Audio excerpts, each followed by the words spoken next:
খেয়াল করবেন এই সরকারে যারা আছেন হাতে গোনা কয়েকজন ব্যতিক্রম বাদ দিলে তাদের কিন্তু গত 15 বছরের আমাদের যে হার না মানা আমাদের যে লড়াই, এই লড়াইয়ে তাদের অনেকেরই কিন্তু দূরবর্তী কোনো সম্পর্ক তাদের কিন্তু ছিল না। কাছে তো নয়। আচ্ছা, না কাছে তো না, আমি বলছি দূরবর্তী সম্পর্ক ছিল না।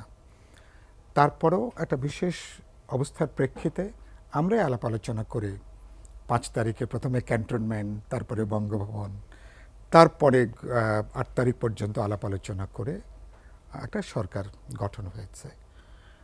সরকার গঠন হয়েছে একটা মানুষের বিপুল একটা হিমালয় সমান একটা প্রত্যাশা নিয়ে।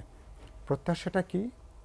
16 বছর ধরে মানুষ যেই ভোটের অধিকারটা মানুষ বঞ্চিত হয়েছে, গণতান্ত্রিক অধিকার বঞ্চিত হয়েছে।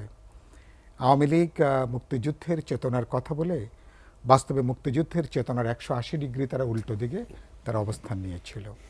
এই যে প্রতারণা, ভণ্ডামি, এবং তারা প্ল্যান করছিল শুধু 29 সাল না, 2041 সাল পর্যন্ত তারা ক্ষমতায় থাকবেন।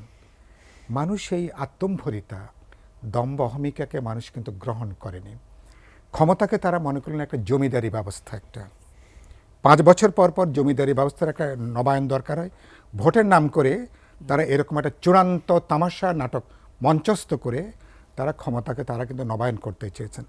এরকম একটা প্রেক্ষিতে এই সরকারের দুটো বড় দাগের কাজ ছিল। অভ্যুত্থান পরবর্তী যে একটা সহিংস পরিস্থিতি, সেটাকে নিয়ন্ত্রণের মধ্যে আনা। আমরা সরকারকে সর্বাত্মক সমর্থন জুগিয়ে আসছি। 2 নম্বর হচ্ছে বাজার নিয়ন্ত্রণ থেকে শুরু করে জনজীবনের শান্তি এবং স্বস্তিটা দেওয়া। আর রাজনৈতিক দিক থেকে গুরুত্বপূর্ণ প্রশ্ন ছিল যে ব্যবস্থা একটা আওয়ামী লীগের মতন একটা দলকে, ব্যক্তি শেখ হাসিনার মতন একটা মানুষকে চূড়ান্ত কর্তৃত্ববাদী শাসকে পরিণত করে, তাহলে সেই ব্যবস্থার রাজনৈতিক ব্যবস্থার একটা পরিবর্তন, রাষ্ট্র প্রশাসন সংবিধানের একটা পরিবর্তন করে একটা জবাবদিহিমূলক গণতান্ত্রিক দায়বদ্ধ এরকম একটা ব্যবস্থার দিকে যাওয়া। এই কাজে আমরা মানে একটা ইন্টারিম গভর্নমেন্ট হিসাবে আমরা প্রফেসর ইউনূসের মতন মানুষকে আমরা কিন্তু বেছে নিয়েছি। কেউ না কেউ প্রস্তাব করেছে, আমরা সমর্থন করেছি উইথ দ্য গুড হোপ। এবং বাংলাদেশ যে অবস্থার ভেতরে ছিল, আমাদের এই অভ্যুত্থানের বিরুদ্ধে প্রতিনিয়ত আছে না, ওই যে এই বিপ্লবের পিছনে যেমন প্রতি বিপ্লব হাঁটে, অভ্যুত্থানের পিছনে কিন্তু প্রতি অভ্যুত্থান কিন্তু হাঁটে। আমরা খুবই একটা উদ্বেগজনক পরিস্থিতির মধ্যে ছিলাম। এবং আমি নিশ্চয়ই প্রফেসর ইউনূসকে ব্যাপারে ধন্যবাদ জানাবো। তিনি ফ্রম দ্য ফার্স্ট ডে তিনি যে বার্তাটা তিনি ভারত সহ ইন্টারন্যাশনাল কমিউনিটিকে তিনি বার্তাটা দিতে পেরেছেন অভ্যুত্থানটাকে। হ্যাঁ, এর মধ্যে কিছু অতিকথন ছিল, আবেগের জায়গা ছিল, বাড়াবাড়ি ছিল, কিন্তু সার কথা যেটা, তিনি মানুষের আকুতিকে ধারণ করতে চেয়েছেন, আমরা আস্থা রাখতে চেয়েছি। কিন্তু কোনো জিনিস যখন আপনি অতিরিক্ত করেন, কিন্তু আবার এখন অন্যদিকে চেহারাটা কি? আপনি বাস্তবে বাংলাদেশে ধরুন এই 1-1.5 মাসের যদি কথাটা বলেন, বাংলাদেশে কার্যত এখন একটা আধা সামাজিক নৈরাজ্য এখন চলছে। একটা আধা সামাজিক একদম দেশব্যাপী, এখনো পর্যন্ত ল অ্যান্ড অর্ডার নিয়ন্ত্রণের মধ্যে আসেনি, জানমালের নিরাপত্তা এখনও নিশ্চিত হয়নি। মানুষ সরকারকে সহ্য করছিলেন কেন? এটা আমাদের সরকার বলে, এটা আমাদের সরকারকে কোনোভাবে আমরা ব্যর্থ হতে দিতে চাই না বলে, সেজন্য আমরা ছোটোখাটো দুর্বলতা হয়তো কিছু কিছু কথা বলি, কিন্তু পাবলিকলি সরকারকে আমরা ডিফেন্ড করি। কারণ এই সরকার বিপর্যস্ত হলে এই দায়িত্ব কিন্তু আমার ঘাড়ও পড়বে, মঞ্জুর ঘাড়ও পড়বে, এবং আমার জয়নুল আবেদিন ফারুক ভাইয়ের ঘাড়ও কিন্তু দায়িত্বটা কিন্তু পড়বে। ফলে ইট ইজ আওয়ার গভর্নমেন্ট।